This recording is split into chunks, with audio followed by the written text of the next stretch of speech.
Who's out there? I just asked you who was out there. I didn't tell you you had to go yell at them. Oh, it's raining. Hey, what's up? I'm Allie and welcome back to my channel.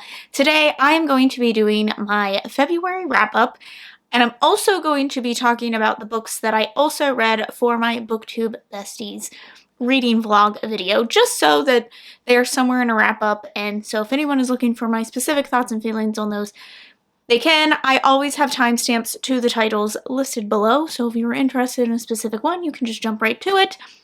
Those will probably be closer to the end. I'll talk about the ones that I read in February 1st, and then, yeah. I should probably have my spreadsheet pulled up so I can remember what I rated these. Doesn't matter how much I loved a book, I will forget the rating. Let's go ahead and jump right into this. The first book that I read in February was A Spindle Splintered. Now, I always want to call this the Splintered Spindle. Their S's are hard for me. S words are always so hard for me. A novella, and it is about basically a retelling of Sleeping Beauty. It's modernized in that we are following a woman who has a terminal illness. She's just kind of just like waiting out her days. She hasn't really lived her life, but she's been obsessed with the idea of Sleeping Beauty her whole life. She's now a young adult, like she's graduated college. She's just kind of living out what she thinks are the last of her days. And then she accidentally gets transported into a Sleeping Beauty fairy tale. And things just go haywire from there. But this is also a story where it kind of looks at tropes of Sleeping Beauty and fantasy stories in general, and how like problematic a lot of these stories were and are, and basically spins them around and questions a lot of them, and talks about basically how you can love a fairy tale but still be very critical of the things that are happening within it, and gives also just a story, a fairy tale story where the women save each other for once, and that they can control their own destiny in a way, despite what everyone else in these fairy tale worlds seem to think. Destiny does not have to be picked by someone else. This was actually really enjoyable. I really liked this. It was not at all what I expected. I think Alexi Haro does a fantastic job of talking about like these transported worlds, because 10,000 Doors of January is one of my all-time favorite books, and this did not disappoint. There's something about her writing that is, and I don't know what it is, it's just, it's gritty at times, but it's also very descriptive, but it's not over descriptive, and I feel like her writing is just like perfect. The style of it is perfect. I jump right into it and I'm like, oh, I'm getting something unique. I'm getting something good out of this story. I really don't know how to describe it. I'm sure the words will come to me at a later date and I'll be like, duh, why couldn't I think of that in the moment? But just something about her writing style is just fascinating. It's one of those writing styles where I am like, I want to write like that. I would put her writing up there with Neil Gaiman and Kat Howard, kind of how they write fantastical things, but in such a fascinating way. It's dark and gritty, and they don't shy away from like those creepy details, but also just is like the perfect description of what they're trying to say. It's so good. I would highly recommend giving this a try, especially because it is so short. I personally have been straying a little bit away from fairy tale retellings, especially because, honestly, there's so many Beauty and the Beast ones that it's a bit much. So I've kind of strayed away from them for a while. I do really enjoy them, and this one is probably one of my favorites just because I feel like I don't see a lot particularly about Sleeping Beauty because, like, as you know, it's a little suspicious, the way of which Sleeping Beauty cannot consent to a lot of the things that she's doing. So, yeah. I ended up giving this a 4 stars. Just a really enjoyable read. Also, there's like depictions and stuff within the book as well. So if you're interested in that, but yeah. What am I trying to say? The only critique I really have is the way that it ends up handling her terminal illness. And if you read fantasy, you probably already know kind of how that works, but yeah. The next thing that I read in February was Me and White Supremacy. Now, this is the journal. I actually checked out the book from the library. I probably should have owned it as well. I was thinking the journal was going to be enough to like write my responses in and whatnot. For those who don't know, Me and White Supremacy is a guided kind of, I don't really want to say self-help book, but it is a guided book with journaling prompts within it about coming to terms as a white person or white passing person, their role in white supremacy. Basically to examine your own thoughts and behaviors and things that you know, and also just things that you never really questioned within society about white supremacy. I think that this is a good starting point if you are someone who is white or white passing, who has white privilege and wants to get into anti-racist work, because I've read other anti-racist readings before this, and there were some things, especially at the beginning, because this is set up day by day. You do kind of a chapter a day type thing, and they're relatively short, but they're really concise, lots of great examples, really thought-provoking. Obviously, this is a very personal journey. Not everyone is going to have necessarily the same journey, but it is scary. And it's supposed to be, and you're supposed to take in those thoughts and feelings, because I do think that there are a lot of people who think, well, I'm doing anti-racist work, so therefore I can't be racist in any capacity, which is just not true.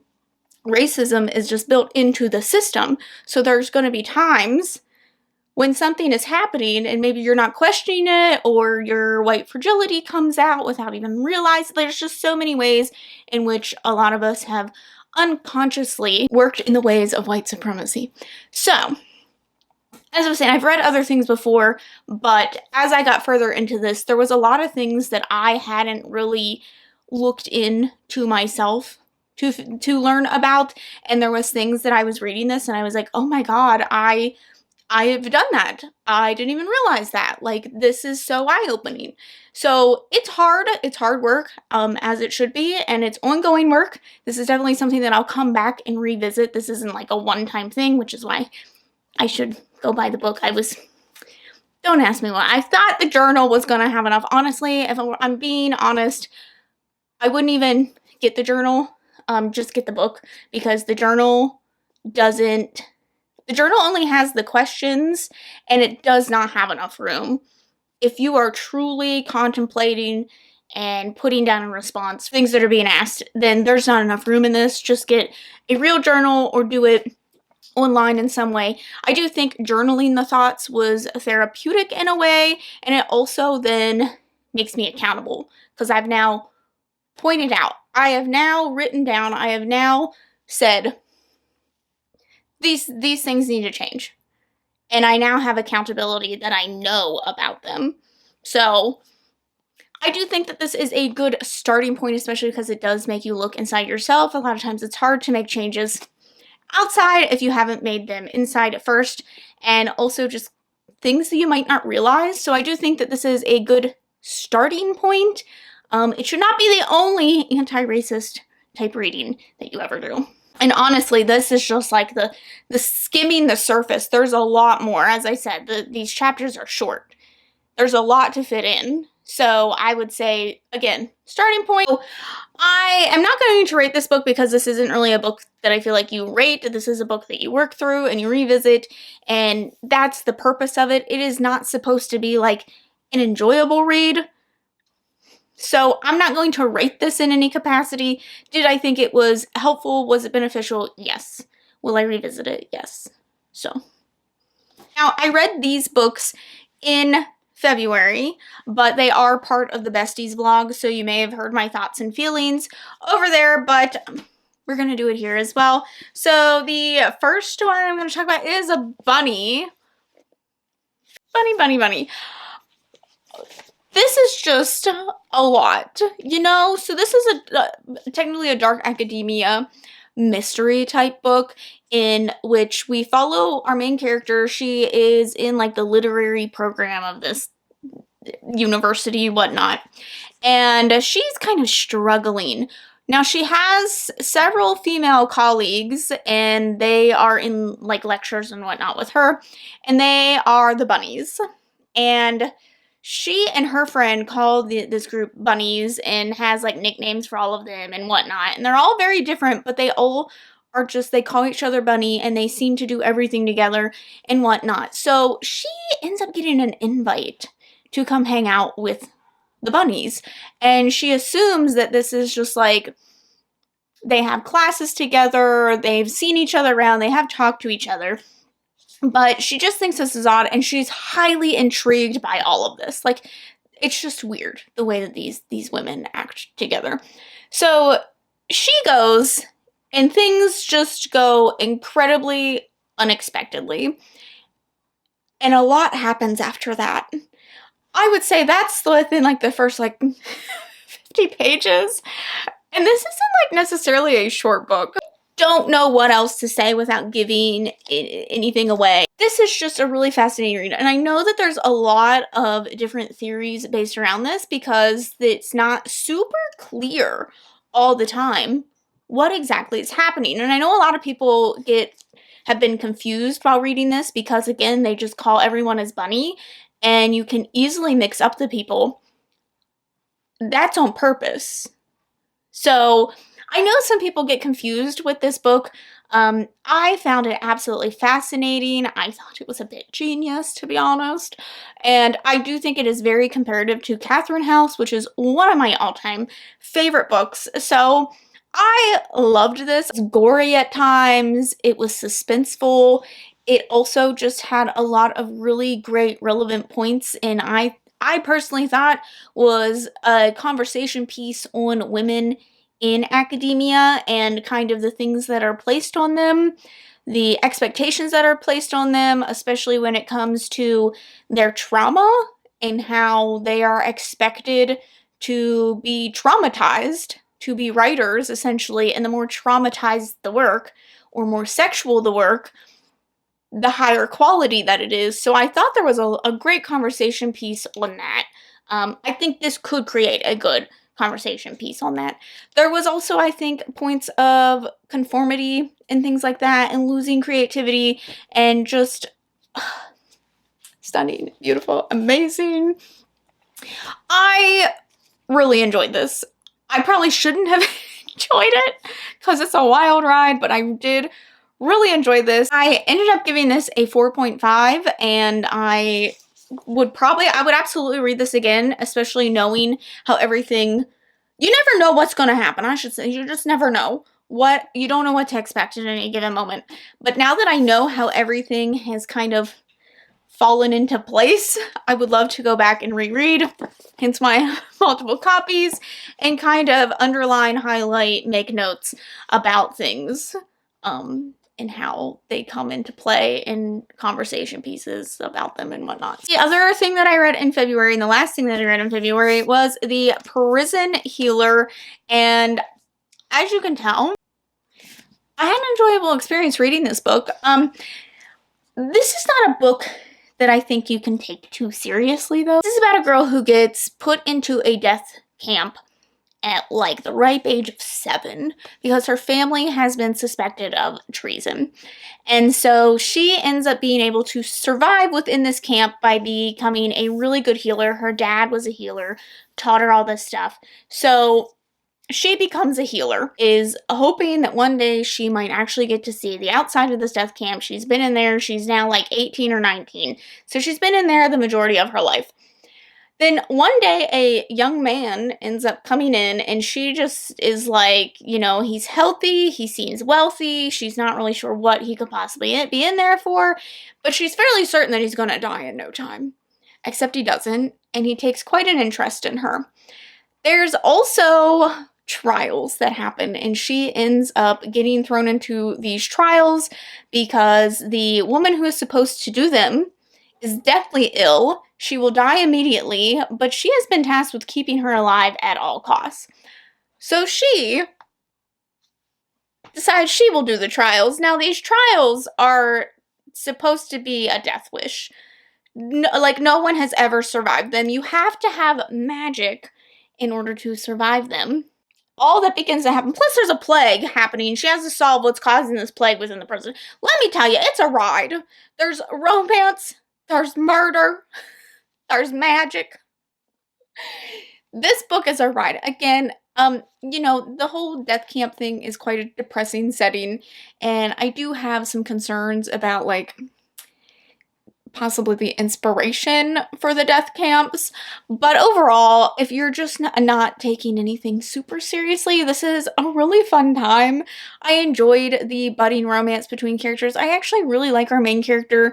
She has quite a backbone for being someone who has been stuck in this really depressing environment for so long and has seen so much death happening around her, and still it just seems so hopeful. And even though I knew exactly what was going to happen, I predicted every plot twist that was going to happen in this, I still really enjoyed it. It was honestly just a really fun time. It did exactly what it set out to do, and that was entertain me. So I'm giving this a 4 stars. It's not like the most perfect book of all time. I definitely think that it pulled a lot of inspiration from a lot of popular YA fantasies, but sometimes the best books are the ones that mash up all the best things. So I immediately ordered the second one, if that tells you anything. I have to know what happens next. Let me know, because I'm thinking about doing a summary recap video on this, since it is a series and it's still pretty fresh. So I'm thinking that I'm going to do a recap video. If anyone would be interested in a summary video of this, let me know.